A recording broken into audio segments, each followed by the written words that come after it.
Hello everyone and welcome to my channel. My name is Crown and today we are going to have some more stories that I hope that you will enjoy. But before we start, it would be so much appreciated if you would subscribe to the channel, like the video if you enjoyed it, and maybe leave a comment down below. These simple clicks would mean a lot to the future of this channel and really reward the effort that I put in every day. And now, without further ado, let's go! A few years back, I used to work in a hotel which used to be part of the Best Certain Compass Direction chain, but was bought out and is now a privately owned hotel which I no longer work at due to awful management. Seriously, in the past 2 years they have gone through 9 different general managers. Well, when this story took place, I worked in a restaurant inside the hotel. I was the expo person / backup cook. I was the second in command of the kitchen. So when the head chef was gone, it was my kitchen. I ended up walking out on that job, but that's a story for another time. It involved saying no to attending my grandpa's funeral. Well, anyway, we had a promotion going on in the hotel where if you paid an extra $20-ish per night onto your stay, you got breakfast included to your stay, which was a really good deal because it was 2 entries and 2 drinks. Which for this place was a good deal for this place because an average breakfast for 2 was around $50. Well, I got to work and it was starting out pretty good. We were mildly calm, steady business, but it wasn't overloading busy, which I still find surprising, since it was still in our busy period. Well, the pleasant silence was broken from a woman screaming from the lobby. Insert Pokemon battle music as a wild Karen appears.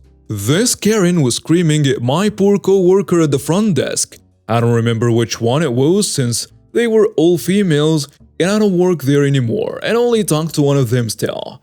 We'll just call her M because I think it was M. The Karen was screaming at the poor little M, demanding the general manager at the time.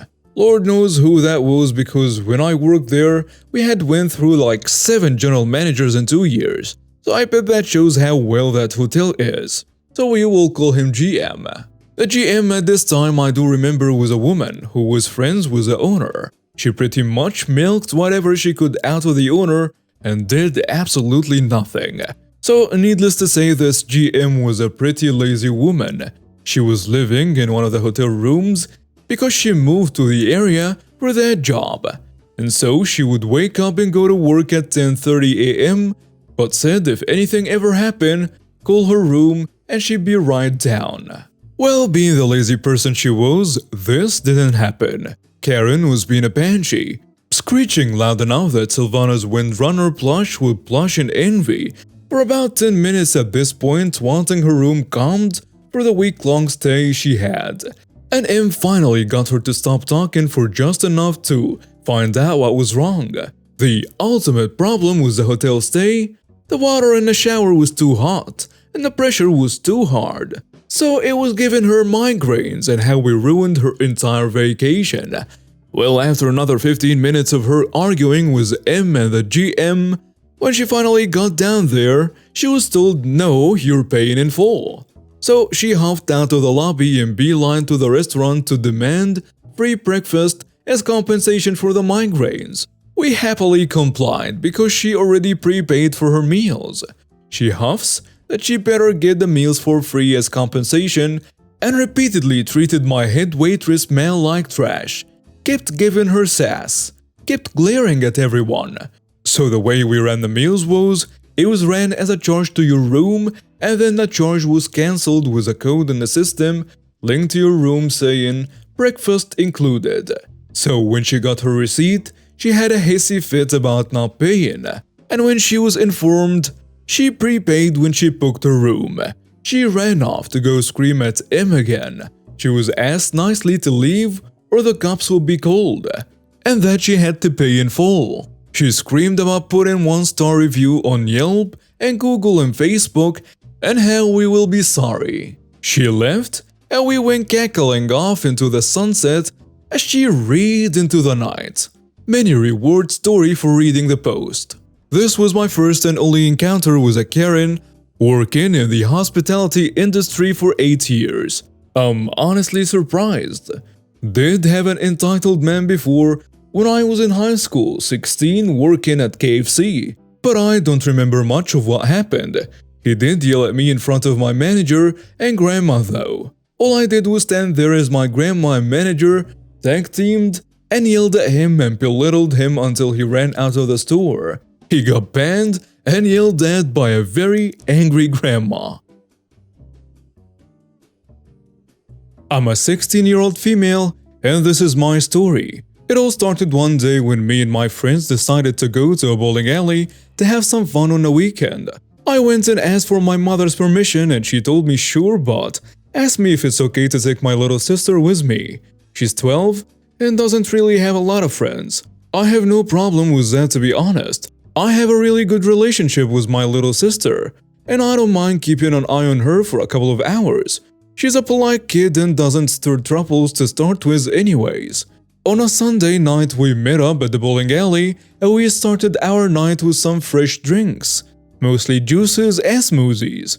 Then we started changing our shoes and stuff. I found my sister a pair of shoes her size, took her in my team, and we started having some fun. Let's just say that she was not really strong enough to fully push a bowling ball to the end of the aisle, but she was trying nonetheless. Her desperate tries to do so were really cute, and all of us were pretty much cheering for her. After around 15 minutes or so, it was my little sister's turn to swing the ball one more time. So she went up to the ball stand, waited for a proper ball she could hold in her tiny hands until a pink ball popped up right in front of her. She was really excited that she got a ball with her favorite color, and it was compatible with her little fingers. We started cheering for her to throw the ball. She got excited, but before she could release it, a wild Karen with an extremely blinding blonde hair appeared right behind her and stopped her from releasing the ball by fully grabbing it with both hands. It got silent for a brief moment because no one really understood what was happening. Then I snapped back to reality and asked her, "Hey, what are you doing?" She glared at me intensely as if I killed her dog. Then she yelled, "That's my baby's bowl. How dare you take it from him?" "What do you mean your baby's bowl? Isn't this bowl owned by the center? Or did you bring it along with you?" You know, some people bring their bowling balls with them to the center and that's okay. So at first I thought that was the case. I would have understood if that's it. Would have been upset because what she did still wasn't alright, but I get it. But then she answered, "No, we don't really own the ball. But as long as we're here, he likes to play with this specific one, the pink one." Your kid likes pink balls? Wait, it's not actually yours? What is this nonsense? You could have injured my little sister with that move you pulled. And now you're telling me that you don't actually own the ball? What is wrong with you? What is wrong with me? What is wrong with you? Can't you see that I have a champion in the making here? My little child is going to be a world champion one day, and it all starts with this pink ball. It's for luck, and plus that's his favorite color. You know what? No. You're gonna hand us that ball back and my sister is going to throw it like she was supposed to. And then you could use it if the ball ends up popping up in your stand. Of course she refuses to hand it over, but I was not really going to take this nonsense and walk away. If she would have asked nicely in the first place, that would have been a completely different story. But snatching the ball the way she did from my little weak sister wasn't okay with me. You're not gonna endanger my little sister on my watch. I was definitely fully indulged in the mama bear mode right now. I place my hands on the ball she's grabbing, lock them well, give it a good pull, and snatch it from her grip.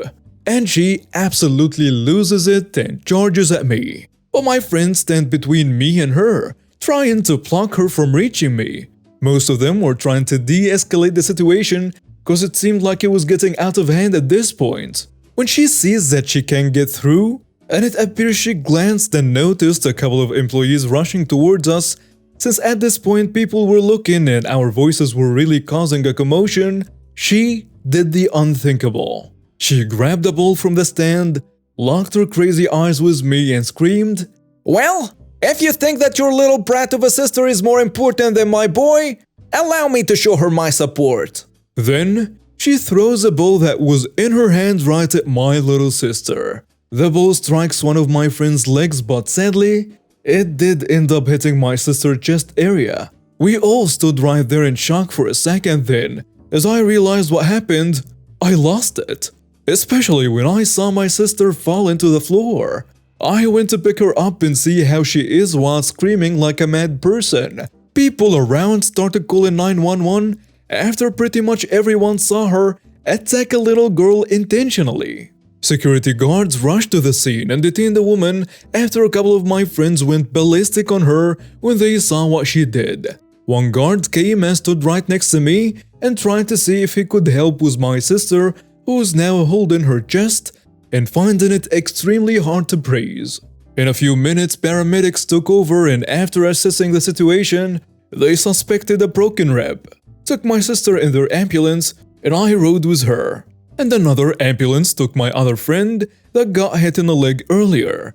Needless to say, the cops arrested the woman, who didn't really seem regretting what she did, judging from the crazy crap she was screaming while she was getting detained and arrested. I called our mom on the way to the hospital and she arrived shortly after we got there. Thankfully, there were no ribs broken when the scan results came back, but she had a nasty bruise due to the heavy ball impacting her weak chest. Clearly, the woman was charged with a nasty list of charges, including assault on a minor and attempted murder, plus some additional charges she picked from attacking my friend and the security guards when they were trying to detain her. 15 years in prison was what the judge ended up serving her. I am not familiar with what happened to her kid, to be honest, as that was not a part that interested me much in this whole saga.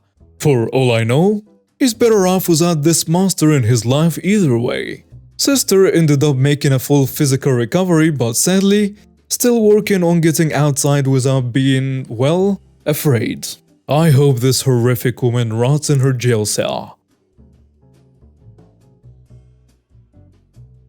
Background: I'm a big guy, 6 foot, 275 pounds, and I'm not all muscle. I used to play soccer as a kid until I was 17 years old when I took a nasty knee injury that ended my hopes to play pro, partly due to bad habits and lack of exercise. I reached 325 pounds at one point. It felt like I was about to die. That's when I decided enough was enough, and it was time to turn my life around. Started eating healthy and slowly picked up the exercise bug again. I also joined the 6v6 soccer league in my city, where my friends had a team and invited me to play. I play soccer once a week, go to the gym thrice a week, then rest and chill. It was great. On a soccer pitch, you don't expect 300 plus pounds guys to be running around or even be skilled enough to dribble through defenders. Most teams wouldn't even mark me. I played as a striker, until I scored a goal or dribbled through two of their players. That earned me some respect on that pitch. I had competitor players come to compliment my performance after the games. I even made friends with league coordinators who at times cheered me after a nice pass or goal. It was just great. I felt like I was alive again. The wrongdoing. At the time of this story, I had lost about 30 pounds. I was 295-ish. We were playing a long winter league, which is basically 14 games, 14 weeks. We knew almost every team in the league, except for one team. It was the fourth game of the season, and we were scheduled to play the new team. A bunch of big guys that looked like they were straight out of an MMA competition. The game starts, and as usual, I am not marked. I literally had enough space to park a truck with no defender giving me a thought. I received the ball, ran for the goal, then buried it in the bottom corner. Easiest goal ever. 5 minutes later, I did it again. Now I had their attention, and I was being marked by a guy who from now on we will call Jerk. Jerk tried every trick to take the ball from me, and he failed. The more he tried, the more frustrated he became. Then at one point, I had the ball dribbled and did a body feint, and he dropped on his back trying to correct his direction. I crossed the ball and we scored a third. It was humiliating, but I didn't mean it like that. He stood up and walked right next to me and said, "You think you're having fun, loser? You're not really going to talk crap at a recreational soccer game, are you? I'm not talking crap. I'm just asking if you're having fun. Well, yeah, I am. And you? I will have my fun in a bit. I didn't really know what that meant, but I didn't give it a thought. A few minutes later, I received the ball again. The jerk is like a step or two behind me. And the next thing I know is my left foot, the one planted in the ground, as I receive the ball with my right foot, is twisted. I hear a loud popping sound from my ankle, and I'm on the ground. A moment later, a jolt of excruciating pain in my ankle made me groan like an elephant stomped on my foot. The jerk has taken an illegal sliding tackle on my left foot, and it tore my ankle under my body weight. Then he literally stood up and leaned down on me and said, "Now I had my fun." I was out of the game. Fast forward 20 hours, my ankle swollen the size of a large grapefruit. I see a doctor who diagnoses that my anterior talofibular ligament has a second-degree tear. This is the strongest ligament in your ankle, by the way. I can't play any sport and only use my foot lightly for 8 weeks minimum. I made sure I submitted an incident report to the league after the game, then kept all the receipts for medical treatment as a result of the injury. It took a toll on me emotionally, as it reminded me of my old knee injury that ended my soccer dreams. I was determined not to slip into depression again though. Even though I could no longer go to the gym or the pitch, I was still eating healthy and spent the next 8 weeks planning my revenge. It took me 9 weeks to recover, which was better than the sports specialist predicted. I was back in the last game of the season before the 2 playoff games. We were playing the jerk and his team again. I had spent my whole recovery time doing my very best to get ready to make that game. Took physio's advice and applied them to the letter. Did anything and everything to make sure that I am good to play. I made it. Now it was time for exact revenge. The revenge. I concocted a plan with my friend Dave to exact revenge on that jerk, while that would leave him with a permanent memento from yours truly. The jerk likes to stay behind and make a vicious tackle, push or shove when the player he's marking is about to receive the ball. I was going to use that against him the worst way. In the game, I made sure the jerk felt like I was scared of him. When I received the ball, I got rid of it too quickly. And if I was dribbling, I either passed it or let it go as if I was avoiding contact. This encouraged him to stay with me and to scare me even more. He literally played the first 15 minutes of the game with a smug all over his ugly face. That was about to change. About 20 minutes into the game, we got a corner kick. Dave goes to play the kick and I stand in the box. The jerk is 2 steps behind. Dave was about to take the kick, then he stopped and nodded no. This meant the jerk was no longer in position and we couldn't do what we planned to do. This happened a couple of more times. Then, it's the 4th corner kick towards the end of the first half. Dave is taking the kick. He looks at me and he nods. Yes. Jerk is 2 steps behind me and is now marking me again. I put my hand up and shout, "Here, Dave." Jerk now commits to me. Dave then goes on to play this sweet perfect cross right over my head level. Jerk goes on to do his standard come from behind and do something nasty routine.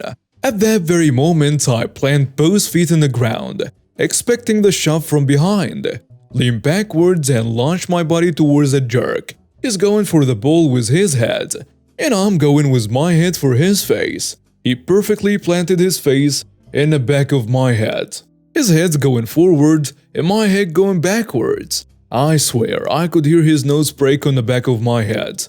We both fall to the ground and I drop my 290-pound self on top of him, catching him with my elbow straight into the eyebrow.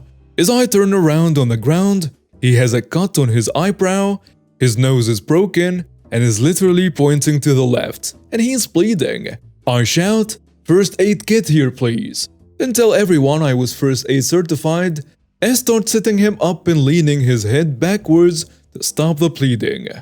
In the process, I pinch his nose to check if it's alright, and he screams like a little girl.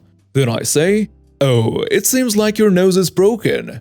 The league coordinators caught him out and an ambulance picks him up a few minutes later. After the game, he sent a message saying he is suing me for intentionally breaking his nose and cutting his eyebrow. The league coordinators did not support his incident report and said that it was he who went for me from behind and that I couldn't have anticipated that, let alone injure him so badly if it weren't for his own force. They also indicated that I was the first person to provide first aid to him after the fall. He had no leg to stand on, and his claim was dismissed. Then I sent him a letter from my lawyer letting him know that I was suing him for my injuries 9 weeks prior, supporting that with doctor's reports, physio reports, and the league's incident report where the league coordinators concluded that his tackle was both illegal and deliberate, and he had received a warning from the league that he would be permanently banned for such behavior. The league then went on to ban him from participating in the games. He reimbursed me $2,300 in medical costs. I scored 3 goals that game, we won, and made it to the playoffs. Then we beat them again in the playoffs and won the league. And by the way, I'm still on track with my weight loss. And now we have reached the end of today's stories. Thank you for watching and see you next time.